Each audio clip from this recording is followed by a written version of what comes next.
thank you very much. It's a pleasure to be here. As Mikhail mentioned, I'm at Northwestern. I've been, I would say, on the fringes of the conservation science community for 10 years or so, largely because of this technique that I'll talk about.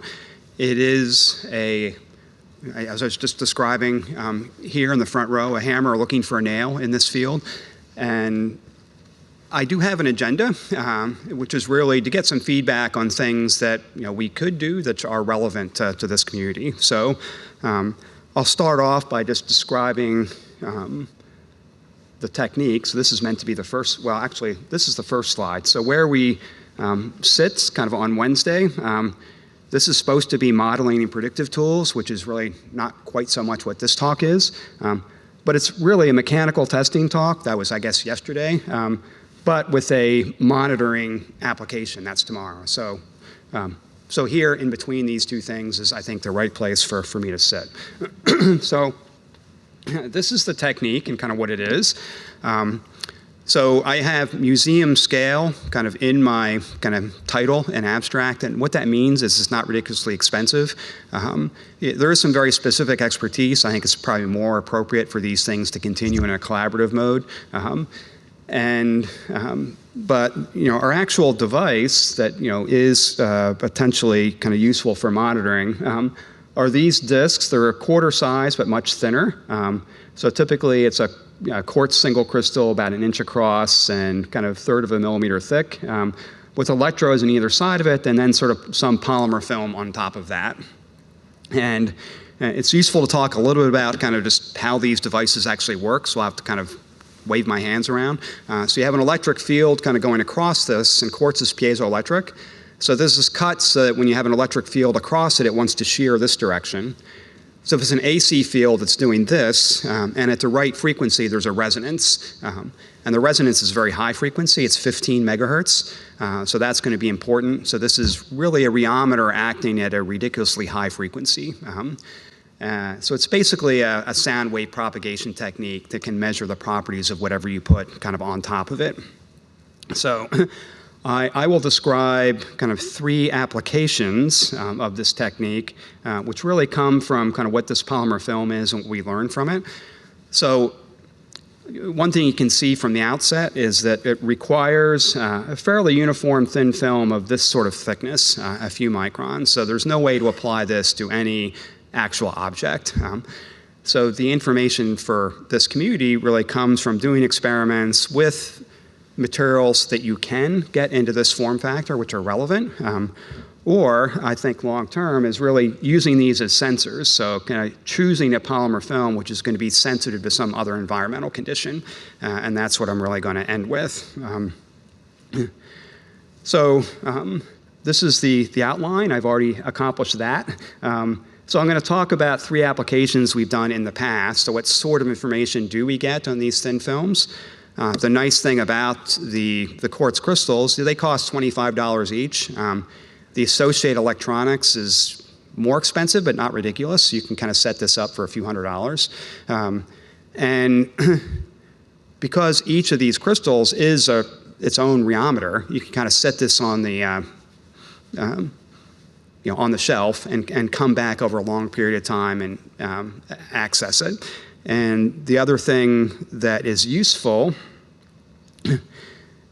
is because it's only loaded on one side, so it's basically a surface-loaded rheometer, so you have this thing vibrating, but only on one side. So we're measuring mechanical properties, but I don't have to clamp things on 2 sides to test it. So the fact that the other side is just open, either to air or the environment, humidity, whatever you want to do, I can have mass and exchange here. Things can actually be happening. So it's very good for looking at aging over either short or long periods of time for that reason. And the thickness helps because if you have a diffusion process, generally it's equilibrated very quickly. So if you look at paint, you think it has a kind of a skin layer which is different because of what's going on at that layer. This is basically all the skin layer because the sample is so thin. I have too many buttons on this thing. Okay, so here we go. So these 3 kind of applications. So the first one was an alkyd paint. which looks a lot like linseed oil, but has a kind of a backbone, which is polyester. From our point of view, this is a nice starting point. We just kind of got lucky with this material, but it's easy to coat in as a nice, stable, thin film that's needed for our experiments. And this is the information that we get kind of out of this. There are really three things that we get. One is a mass per area. So these devices typically are used as mass sensors. And this is a logarithmic scale going from a few minutes out here to a few years out here, close to 1,000 days here at the end. And this is kind of a one-day time point in the middle. So very early on, you're spinning these things, and we're just kind of evaporating the extra solvents. That's what's going on here. So in a way, this is our starting point for the material. And these are oxidatively cured. So there's an increase in mass about 5%, just because we're reacting oxygen into the material. Then we lose about 10% of that mass kind of over a long period of time for other kind of things coming out. And if you look at the modulus, I'm just going to look at these two curves here. So the modulus starts off at 10 to the 8. That seems very high for something which is basically an uncured paint. And this is because what we're measuring here is a modulus at this 15 megahertz frequency. So water, for example, has a modulus of 10 to the 5 Pascal already, kind of at this. So this means that more or less is a liquidy thing with a viscosity about 1,000 times of water when we actually start. So it's a bit more complicated, but that's the general story. So we can we look at these aging processes over a long period of time, and it just works very well. I'm going to look at that mass data kind of a bit more detail. This is kind of one thing that we did. So you can do this as a function of temperature. So this is obviously important for kind of artificial aging. So these temperatures aren't huge, 23 to 80, but even 80, you can imagine, this could be changing some of the processes. We could be preferentially volatilizing some things, which are going to affect kind of the nature of the reaction.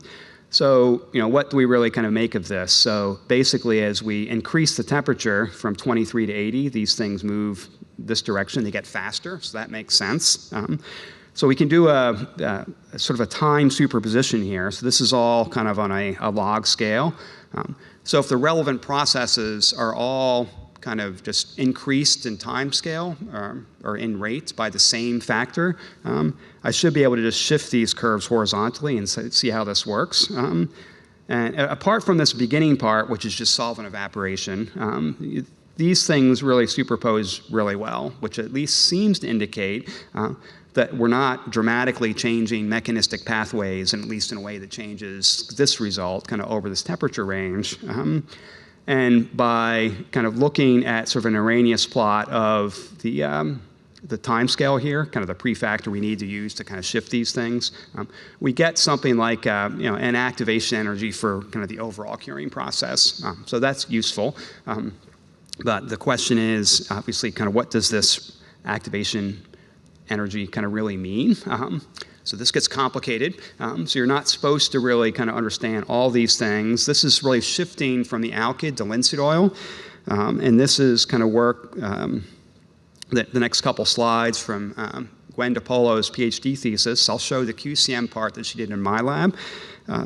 This is really from the part of her PhD thesis was done at the University of Amsterdam, so she has sort of a dual PhD degree.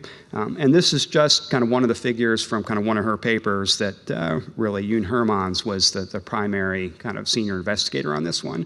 And just illustrates, how complicated all of this is. And this is where we originally thought the opportunity was, because there are a lot of questions that can be answered or asked and addressed here about how linseed oil is actually curing by changing environmental conditions, changing temperature, changing kind of the oxygen content. If you cure the thing in nitrogen, nothing happens. This is not surprising. So there's a lot of opportunity to kind of answer a lot of these questions. But the problem is, with linseed oil, and we've more or less, what I'll show you is the best it's going to get from linseed oil. So we've sort of given up on doing much more because it's just not stable as a thin film. So you oxidize the linseed oil, so it's no longer, it increases the surface energy, it's no longer stable.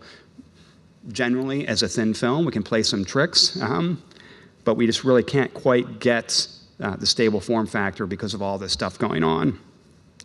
But we can still do some things, and this is kind of what working with a group in Paris we're able to do. So we basically, they had a version of our QCM experiment. We just kind of sent them the gizmo to do these, and it actually worked pretty well. Gwen was involved in that kind of transition. And this just shows kind of a curing curve for the linseed oil, kind of with and without sort of lead oxide, kind of as an additive. And you start off with some sort of viscous liquid. We're just looking at the modulus here, again, at this very high frequency. So this is kind of the cure curve for this, kind of measured kind of in situ with the QCM. And if we add the lead oxide, things happen faster. So that's kind of the main kind of takeaway from this particular experiment.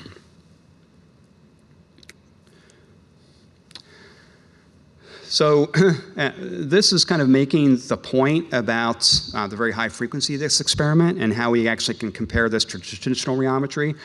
So we saw a bit of time temperature superposition yesterday from Alexandra's talk, and she was also adding another superposition.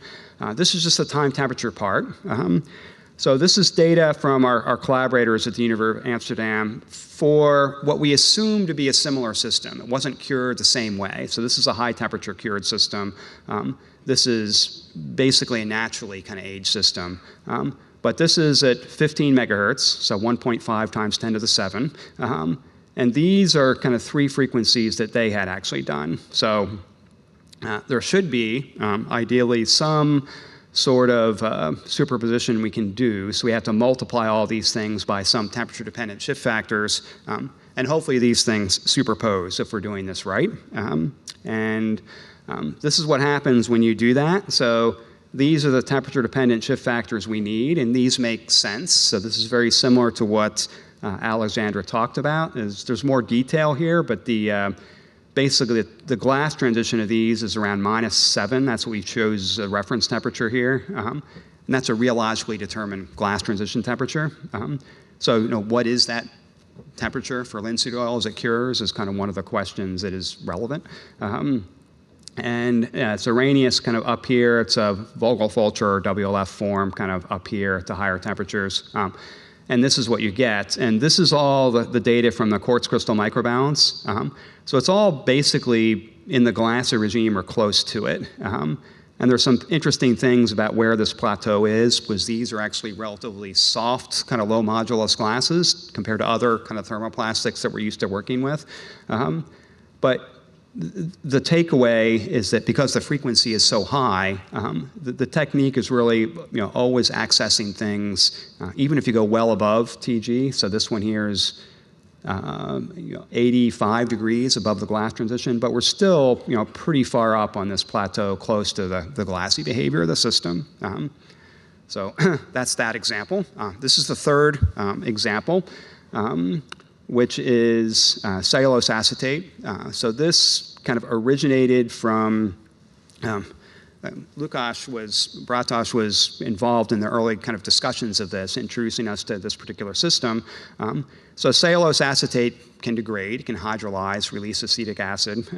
It's plasticized typically, and the question here is kind of the role of the plasticizer, and basically its solubility kind of in cellulose acetate.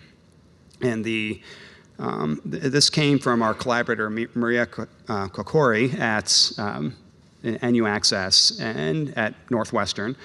And the question was, if you take these plasticized things, typically the standard protocol is just put in the deep freeze for reasons, I think, which are fairly obvious. And this can have both positive and negative effects. So if you're working near the solubility limit of your plasticizer in your material, which can be the case with something like cellulose acetate and diethyl phthalate, the one that I'm showing up there, then putting it in the freezer can actually take you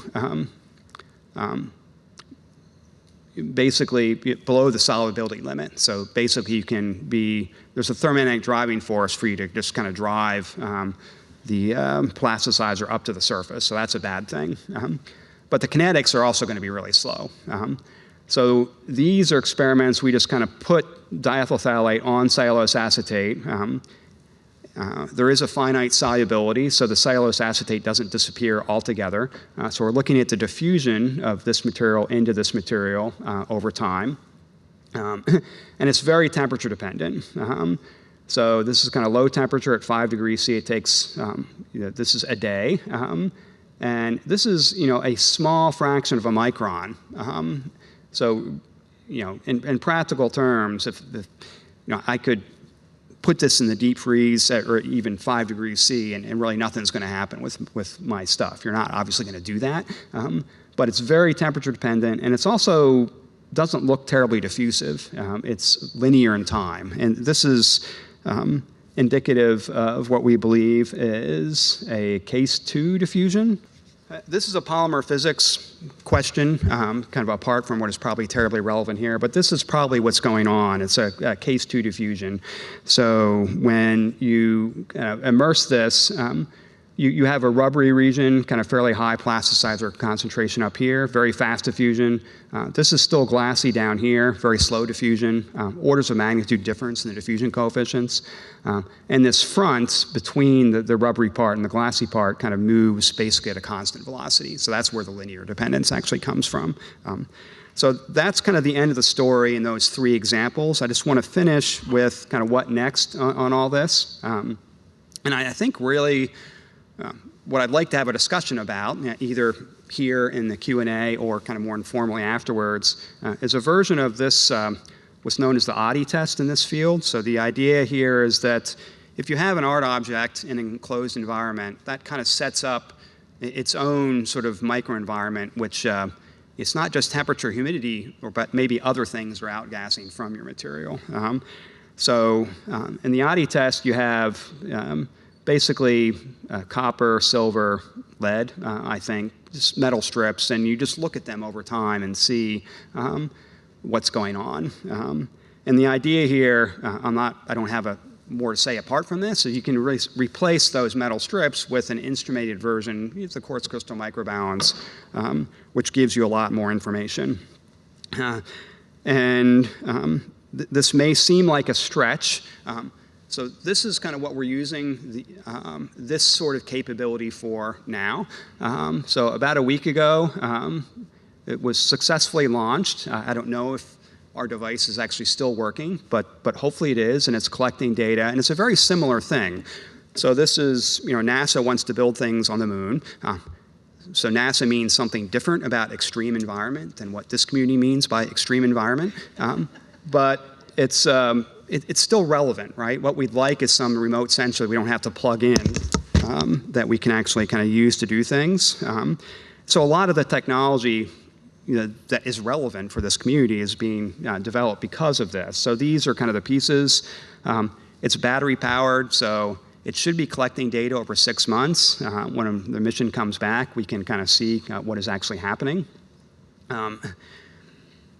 This is not quite museum scale because that battery costs $1,000, but we can use a standard D-cell battery for $2. And it doesn't have to be plugged in. So there are ways to kind of work this, which I think are cheap enough and portable enough that if there's some sort of more complicated monitoring thing that would be useful, we should talk about that. And that's basically the end of my story. I'll just kind of leave these things up here as my conclusions, kind of up at the top. It's really that 3rd bullet point, which I'm most interested in feedback on. And there's a bunch of people that have been involved in both the QCM side and on kind of my own kind of involvement in this community, which I wanted to kind of recognize here. I've always, whenever I interact with this community, I'm just impressed and motivated by how much people like the work that they're doing. So it's a very fun community to be involved with for that reason. So I'll leave it with that and just thank you for your attention.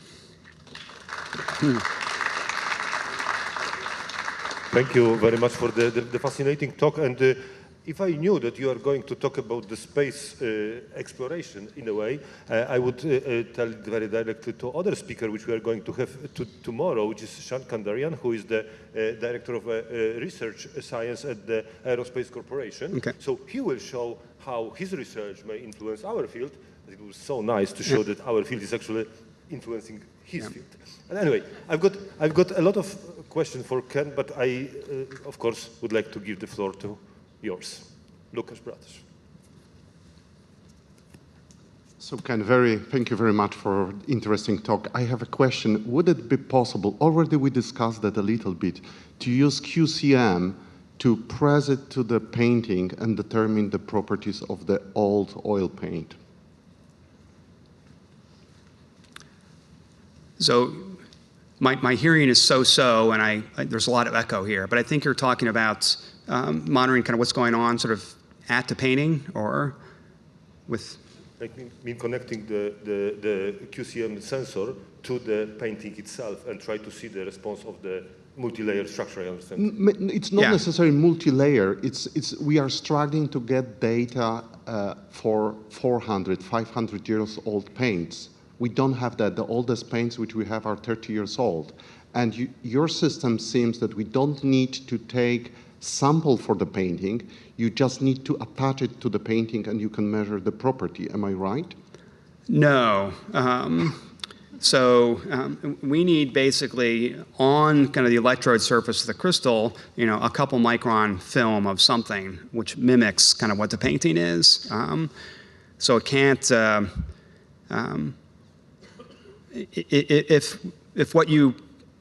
if you actually put it in contact with a painting, it'll just kill the resonance altogether. So it's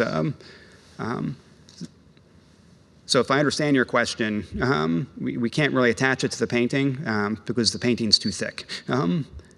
It requires this kind of thin layer. So the best you can really hope for is to have a thin layer which mimics what the painting actually is, if I understand right.